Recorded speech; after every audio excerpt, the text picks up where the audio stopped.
Next है हमारे पास electric field. देखिए गेम होता है ये स्पीड और एक्यूरेसी का, ठीक है। जितना भी जेई मेंस होता है, ठीक है, मेंस होता है, कॉमेड के होता है, यूपी एसई होता है, ठीक है, केसीईटी होता है, ठीक है, जितने भी स्टेट इंजीनियरिंग एंट्रेंसेस होते हैं सब एप्लीकेशन बेस्ड होता है, ठीक है, सब एप्लीकेशन। इसीलिए आप लोगों को क्या करना है, बस सारे एप्लीकेशन को ध्यान रखते जाना है, ठीक है। तो वो मैं आप लोगों को बता रहा हूँ। इलेक्ट्रिक फील्ड क्या होता है, KQ/R², है ना, बचपन में हम लोगों ने पढ़ा था, सबसे इजी KQ/R²। नेक्स्ट हमारे पास कुछ केसेस मैंने लिए है ना, बहुत सारे केसेस लिए हैं, कुछ नहीं बहुत सारे। देखिए केसेस क्या होता है ना, केसेस इतना इंपॉर्टेंट है एग्जाम के लिए कि आप लोग ऐसा समझ सकते हो कि अगर आप लोगों ने थ्योरी पढ़ लिया, केस नहीं पढ़ा, तो इसका मतलब है कि आप लोगों ने तो युद्ध का तैयारी कर लिया, है ना, वार का तैयारी आप लोगों ने कर लिया, लेकिन आप लोग वहाँ पे फील्ड में जाने से पहले आप लोगों के पास वो वेपन्स ही नहीं है ना, वेपन्स ही नहीं कि उसको यूटिलाइज कैसे करना है, या फिर वेपन्स आपके पास है लेकिन आप लोग को आता नहीं कि उसको यूटिलाइज कैसे करना है। दोनों में से कोई भी सिचुएशन आप लोग के लिए डेंजरस है, ठीक है। तो केसेस हम लोग देखते हैं। फर्स्ट केस हमारे पास रॉड, तो प्रैक्टिस लेक्चर ऑफ इलेक्ट्रोस्टैटिक्स। तो फर्स्ट क्वेश्चन, तो यहाँ पर हमारे क्वेश्चन में दिया गया है if a constant electric field in the figure has a magnitude E0, ठीक है, आपको मैग्नीट्यूड E0 दे रखा है। तो बोला गया क्या, calculate the total electric flux, ठीक है, आपको यहाँ पे इलेक्ट्रिक फ्लक्स निकालना है, ठीक है। तो हम लोग यहाँ पे अंडरलाइन कर लेते हैं। तो यहाँ पर हमें देखना होगा कि जो पैराबोलॉइडल सरफेस है वो कौन सा सरफेस है। तो ये इधर का जो आपको एरिया दिख रहा है ना, ये इधर वाला जो पीछे का जो रीजन है वो हमारा पैराबोलॉइडल रीजन है, ठीक है। कि किसी भी बॉडी है ना, कोई भी क्लोज्ड बॉडी के अक्रॉस, जो क्लोज्ड बॉडी है, ठीक है, क्लोज्ड बॉडी है, उसके अक्रॉस जो इलेक्ट्रिक फ्लक्स होता है ना, वो हमेशा 0 होता है, ठीक है। जब भी कोई क्लोज्ड बॉडी होता है और उसके इलेक्ट्रिक फील्ड उससे आर पार जा रहा है, ठीक है, अगर इसको पूरी तरीके से क्रॉस कर रहा है इलेक्ट्रिक फील्ड, तो इससे जो एसोसिएटेड जो टोटल फ्लक्स होगा, है ना, ये टोटल जो फ्लक्स होगा। सबसे पहले एटॉमिक स्ट्रक्चर क्या होता है। एटॉमिक स्ट्रक्चर में बेसिकली हम इसमें क्या पढ़ते हैं, एटम्स के बारे में पढ़ते हैं, इलेक्ट्रॉन के बारे में पढ़ते हैं, किसी भी एलिमेंट के एटॉमिक लेवल पे जो है उसका स्टडी करते हैं, ठीक है। तो सबसे पहले देखते हैं कि एटम्स होता क्या है। देखिए एटम जो होता है सबसे स्मॉलेस्ट पार्टिकल होता है, और ये जो होता है रेडियस इसका जो होगा in the order of 10 × 10⁻⁻8 centimetre के ऑर्डर में होता है, ठीक है। इतना डिटेल्स में आपको नहीं जाना है, क्योंकि देखिए कॉमेट के में जो है ये इतने डिटेल्स में नहीं पूछे जाते, और ये तो बेसिक चीज़ें हैं जो कि आपको पूछा ही नहीं जाएगा, आपको जो आगे चैप्टर होगा उसमें पूछा जाएगा, ठीक है। ये हो गया। इलेक्ट्रॉन का चार्ज कितना होता है ये आपको जानना जरूरी है। इलेक्ट्रॉन का चार्ज जो होता है -1.6 × 10⁻⁻19 कूलम होता है, तो ये हो गया। उसके बाद देखिए अब EM स्पेक्ट्रम के बारे में देख लेते हैं। तो EM स्पेक्ट्रम में देखते हैं कहाँ से स्टार्ट होता है। EM स्पेक्ट्रम जो होगा आपका यहाँ से 3 × 10⁻14 एंगस्ट्रम से स्टार्ट होता है, और ये जाता है आपका 0.01 एंगस्ट्रम तक, ठीक है।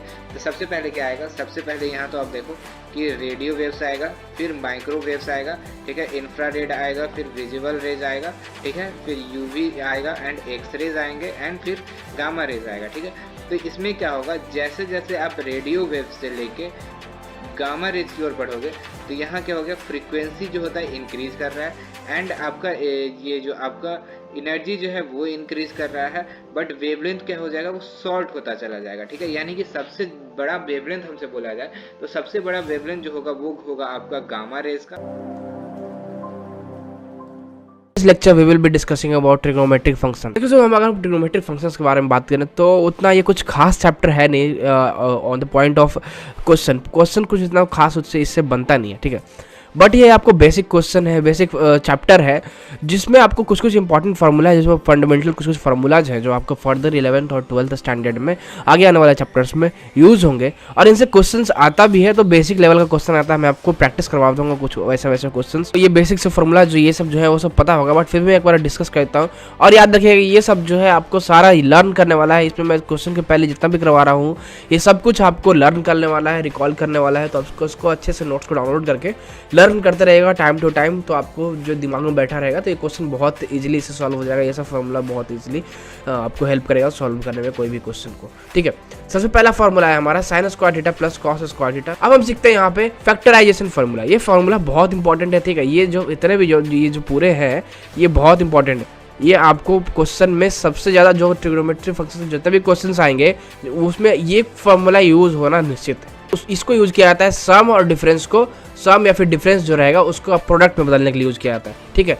अगर मान लीजिए sine C plus sine D रहेगा, अब हमारे पास आता है डी फैक्टराइजेशन फॉर्मूला, ठीक है, जहां पे हमने जो है सम और डिफरेंस को प्रोडक्ट में बदला, अब यहाँ पे प्रोडक्ट को हम सम और डिफरेंस में बदलेंगे, ठीक है। यहाँ पे फैक्टराइजेशन में क्या होता है कि सम और डिफरेंस को हम प्रोडक्ट में बदलते हैं, बट यहाँ पे आपको प्रोडक्ट में जो रहता है उसको हम सम और डिफरेंस में बदलते हैं। तो अब हम डिस्कशन करेंगे solve examples of trigonometric functions. तो चलिए सबसे पहला क्वेश्चन हमारा कहता है कि if √2 sin alpha by 1 plus cos 2 alpha root under में है, यहाँ पे दिया हुआ है कि अल्फा और बीटा जो है आपको 0 से π/2 तक बिलोंग करता है, then find alpha plus 2 beta, ठीक है, tan अल्फा प्लस 2 बीटा।